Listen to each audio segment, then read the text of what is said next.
I don't know about you, but in all honesty, it takes a fair amount of courage to clean out a refrigerator.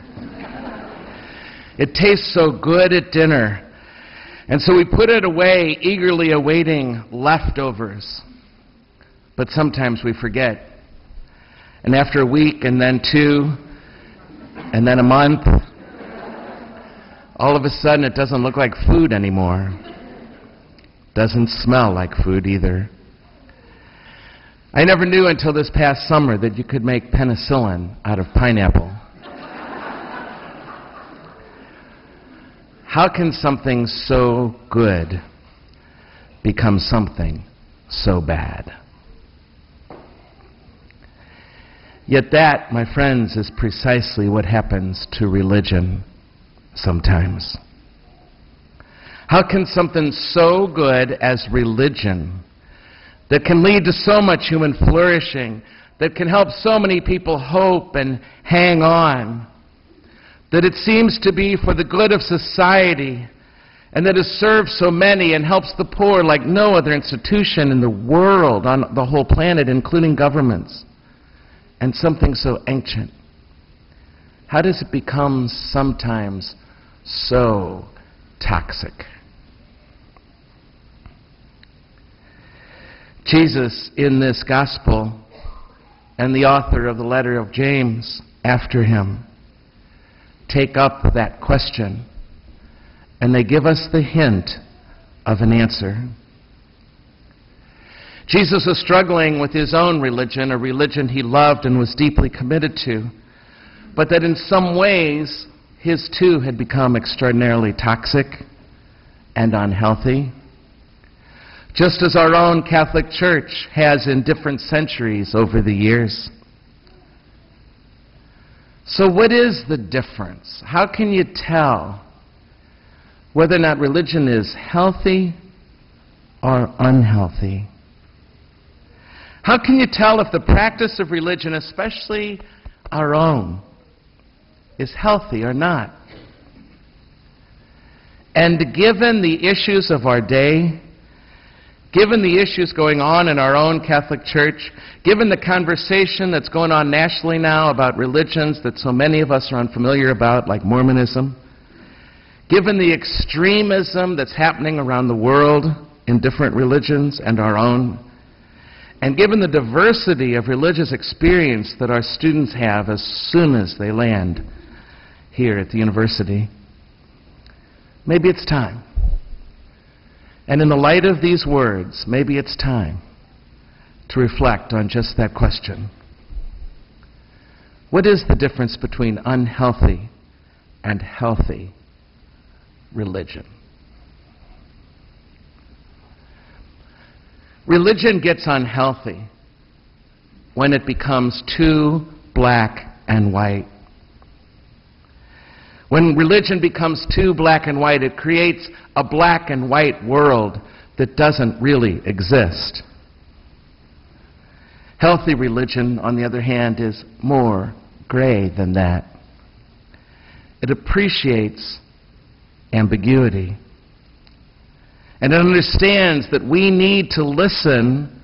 We need to listen to the lived experience of people across the world, and especially those who criticize us. If a religion can't be honestly criticized by its own and others, it's not an honest religion, and it will not be healthy, just like each of us in our own lives. There are some absolutes, for sure, but perhaps not quite so many. If we get too black and white, what ends up happening is we create insiders and outsiders. And Jesus hated that. It's exactly what he was coming against in that conversation between clean and unclean. And if we keep creating that world of insiders and outsiders because everything is so black and white, what happens is we become really triumphalistic about our own faith at the expense of others. We're the best. And that's no way to communicate. You wouldn't do that in your everyday life with somebody, would you? Why would a church? Why would a nation? And when we start to create insiders and outsiders, what we end up doing is not only do we become triumphalistic, but we can get so mean. Oh, you can't pay your temple tax? Sorry, you can't come in. Oh, you work on the Sabbath? Sorry, that makes you unclean. Oh, you're supporting the wrong political party. You don't cut the mustard. You don't sing the right way. You don't pray the right way. You don't name God the right way. You don't love like I love. You don't belong. Sorry. Again, Jesus hated that. For him, it was more about inclusion and not exclusion. Sometimes when religion gets unhealthy, people get too attached to it. When religion becomes an end in itself, instead of a springboard into the world, a springboard into life, a springboard into loving those who are other than us, which is the hallmark of a healthy religion. It's never an end in itself. Unhealthy religion is religion whose practice substitutes for relationship. When we get so comfortable with the way we do it, the way we've always done it, the way it's always been done, what we do every Sunday or sometimes, the prayers we've always prayed, all of a sudden we're going through the motions, and we lose that sense of relationship. Our heart's not in it anymore. And again, it keeps us from connecting through those observances to a living God and to each other in community. Our hearts have to be engaged if it's going to be healthy. We all struggle with that in long-term relationships and marriages over the years. We got to keep our heart in it. It's a choice, you know. You got to put your heart back into what you're doing right this hour, or it can risk being for nothing. Jesus was not into the external observances, you know. He was all about interior transformation, being changed from the inside out. Unhealthy religion needs to have an enemy. I don't know if you notice that when religion gets crazy. It's all about the enemy out there. Who's out to get us? And we get this sort of pseudo-intimacy with each other because we have this common enemy, but it doesn't last. It's not healthy. And so some in our church and other churches portray the culture as only demonic, only evil. And the truth is, the culture is a mixed bag of demonic and dark, but also of grace and of God. And if we just focus on what we're against instead of what we're for, we get unhealthy. Again, all this translates to our personal life as well as this community, as well as all the churches of the world. Unhealthy religion uses shame. It's so about its convictions and principles and doctrines that it's so ready to shame others who don't conform to the pre-existing way of thinking. Whereas healthy religion never uses shame, and as a matter of fact, goes out of its way to set people free from shame.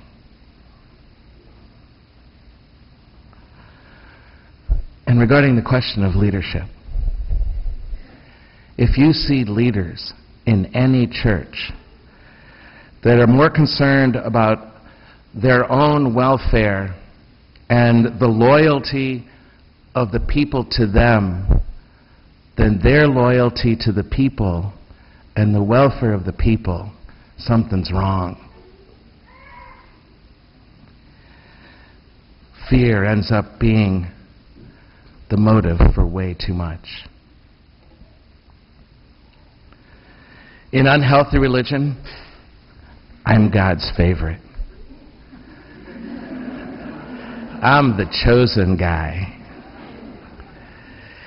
And so it becomes all about reinforcing our ego-centered life And religion can do this. It can reinforce our ego-centered life, and the true purpose of a healthy religion is to help me to forget myself, to not be so obsessed with my needs and my pains and my aches, but really rather put those at the service of others. If that's not happening, then something's wrong. It's not just about me feeling fulfilled when I come here or go anywhere. That can be another form of that same self-centeredness. It's rather about throwing me out there into the messiness of life and a desire when I leave here to work even harder for the transformation of the world. Bottom line, as the readings make clear, if we are a healthy religion, if any religion is healthy, it's deepening compassion. It's deepening compassion. It's what it's for. Compassion.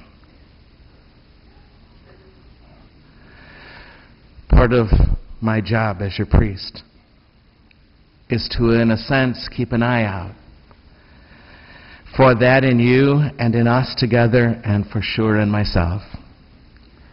To be attentive and vigilant to when things might be getting unhealthy or not. But it's not just my job, it's all of ours really, to pay attention to that and to challenge things with love, only with love. Personally, I love my church. I love the Catholic Church. I'm deeply, deeply committed to our church being the best and the healthiest it can be. Not the best of among others, but the best we can be as a church. And I'm committed to working as hard as I possibly and humanly can to help us be healthy. And it's my hope that as we make our way together, we will find consolation here and challenge.